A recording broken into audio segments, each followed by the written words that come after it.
Hello again. Um, this video is going to be about the actual master's program that I'm in that is having me go to China. Um, if you haven't seen it already, please watch my channel introduction video so that you can get a feel for what the channel is going to be about and whether or not you even need to watch this video. Okay, so I'm gonna let you know ahead of time. I do not have notes, so it's gonna be. I'll try not to have it be too all over the place. First things first. How did I find the program? Um, I found the program because I was taking Chinese. Yes, I do know some Chinese.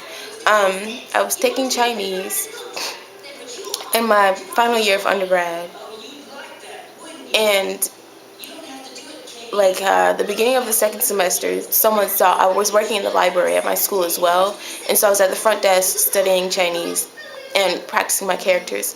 And someone at my school saw me doing this, and he was like, "Oh, that's cool. I'm going to China this summer." I was like, "Oh, really? What for?" And he told me it was because he was going to be teaching at a summer camp or something, a summer English camp or something like that. And I was like, "Oh, really? I didn't know you were an education major." And he told me he's not. I just have you don't need to be an education major. You don't have to be a teacher. You just go. If you have a bachelor's degree, they'll take you. They just want foreign teachers who natively speak English. And so that's when it kind of like the wheels started turning in my mind. It was like, "Oh, that's cool. I'll look into it." And so I didn't tell him that. He walked away, and then I jumped on the computer and started looking into it. I was searching for jobs and trying to figure it out. And I was like, well, I asked my professor, my Mandarin professor, what he thought and where he thought would be good places for me to look to find actual legit jobs.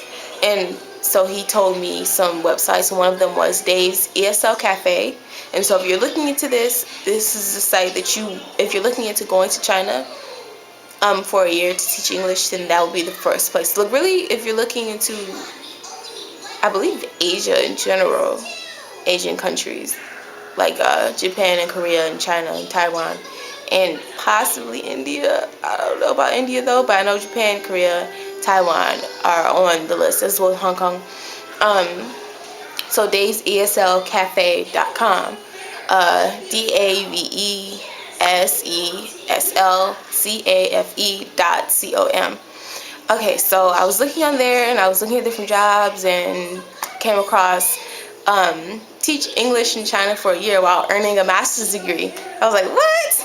And so, because I was kind of like, not sure if I really wanted to go to graduate school. I applied to like one school, but before I applied to school, I was really excited. But anyways, that's unrelatable. So, I was like, oh, okay, so now I don't have to give up one for the other. I can travel, go to another country for a year, which is something I've always wanted to do. The main country that I'm looking to do it in is Japan, but China works. So I was looking into that, and I looked in. It's a Master's of International Studies program, and you can have a concentration in either business or education. The program is through Concordia University in Irvine, California. There are other schools that have similar programs. The biggest difference between this program and those other programs is that, for one, it's cheaper. It's pretty much half the price of what those other programs would cost you, as well as it's something that it's possible to complete in a year, as opposed to 2 years. All the other programs that I saw were 2 years, or they weren't related to education at all. They were just going on your own as independent teacher going to teach English, and some of them were through volunteer programs. And so this one is through master's program, like I said, and it's a 2-year program, but you're on a fast track to be able to be finished after only a year. So your first term is the summer term, and it's a 6-week intensive course. It's not one course, it's actually 5 courses that you're going to do over a 6-week period in the summer. And then after that, you have spring term. And for spring term, you're supposed to already be in China, but some of us don't quite make it there on time because of our jobs. And then there's fall. It's regular fall term. Again, you're still in China because you're teaching. And when you're in China, your classes are actually online, and then there's a second summer term, and during your second summer term, it's actually you're just finishing your thesis. That's really all you have to register. You have to register for it. That's all you do is write your thesis, and you get the whole summer to do it. And then if you don't finish over the summer, you get a free extension into the fall term to finish. And if you don't finish in your fall term, then, from what I'm told, you're probably not going to finish. But if you can convince them that you will, then they'll extend you. You have to pay now. It's no longer a free extension after fall. You pay for summer. You get a free extension for thesis writing into fall, second fall semester. And then you get paid. You can pay for a third extension into spring. And when you're writing your thesis, the only person that you really have to deal with is your thesis advisor, and that can all be done online, and so therefore you can be wherever you want. You can, choose to renew your contract in China. You can choose to go to another country. You can choose to go home and do nothing until you finish writing your thesis, which is what I plan to do, because I want to get it knocked out of the way over the summer term. Now, the application process is not that hard, but it is slightly time consuming because of the structure of the program.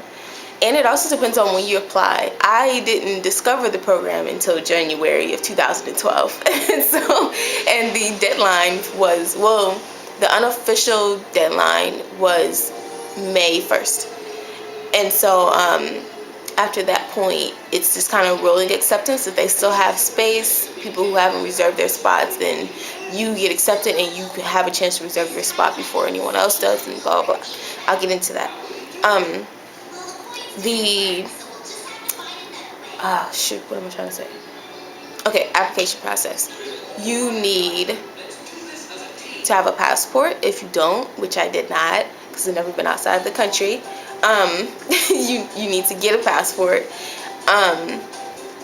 They're very lenient with that because you don't need a passport until you're actually applying, they're actually applying you to jobs, and they do that for you. They find jobs for you. You can opt to not have them find jobs for you. You can opt to find jobs on your own, but at that point, if anything happens with your employer while you're in China, then it's completely on you. If you get fired, or if you get, if anything happens or you lose your employment, then basically you have to go home, because they're not going to help you find another job because you chose not to use their resources. Now, there is the situations that was like my situations where they're having a hard time placing you, and then, but I'll get into that in another video. I keep saying another video, but you'll hear that a lot because I'm just trying to get the basics out now, because I don't want to ramble too much, which I'm doing now. Okay, so you need a passport. You will need, I believe, 2 or 3 references. I mean, it's typical graduate application. You need reference letters. You need statement of intent. You need to fill out the actual application. You need, the passport is, obvious because you're going to another country. They prefer, they don't really prefer it. If you have the opportunity to get a TEFL certificate, teach English as a foreign language, or a TOEFL, or how the heck you say it, TOEFL, TEFL, ESL. Like, there are a lot of certificates that license you to teach English as a second language or as a foreign language. So if you have the opportunity to get those, go ahead and do it, because then you're allowed to waive out. However, if you do not already have one and you're looking into getting it, then talk to the program and make sure that the program, that whatever certificate program you're looking at, the master's program will allow you to waive out of theirs, because they have their own TESOL program. And so be aware of that. Now, what else do you need? You will have an interview process with the assistant director, Dr. Yi Schuler. And so just be prepared for that. Now, for the most part, it seems to me that they pretty much know already if they're going to accept you. And so the interview process is really just to get to know you and make sure that you are who you seem to be on paper. Um, because I mean, at least with me, they told me 2 weeks, but I found out like 2 days later that I was accepted before I even got like an official acceptance letter, because they have a Facebook page. So if you're interested in that, it's I believe it's just MAIS Concordia University on Facebook, and they have their own page. So you can go on there, you can ask the students who are in the program questions. You can also ask for the current cohort's Facebook page, because we have our own Facebook page separate from the program's Facebook page that the Dr. Ishura does have access to, and so you can use those to ask questions, as well as really, if you go onto cui.edu/MAIS, then you should be able to find Dr. Schuler's email, and if you email her any questions at all, she will answer them for you. Like, she's very good with that. She's very good with that. I asked a lot of, which she liked it about me, so it kind of got me a little bump up with my acceptance, because I was asking her questions. Now, another thing that I would highly recommend that you do, if you have not done it already, look into China. Look into the political situation. Look into regional situations. The cities that they try to keep you within or nearby with this program, with your placements, and they want you, if you're looking for employment on your own, this is where they want you to be. Zhejiang, Hangzhou, or Shanghai. Now, you can go as far as Beijing, but if they're looking for your job, then they're going to place you within or near Shanghai or Hangzhou. So be aware of that. Look into those two different cities, because I did a lot of that to try to decide, because they're going to let you decide which one you would prefer to be in. They're also going to let you decide what level you prefer to teach. Now, when I'm saying prefer, it's because there's no way for sure that you're going to be able to get into those positions, because in the location that you prefer.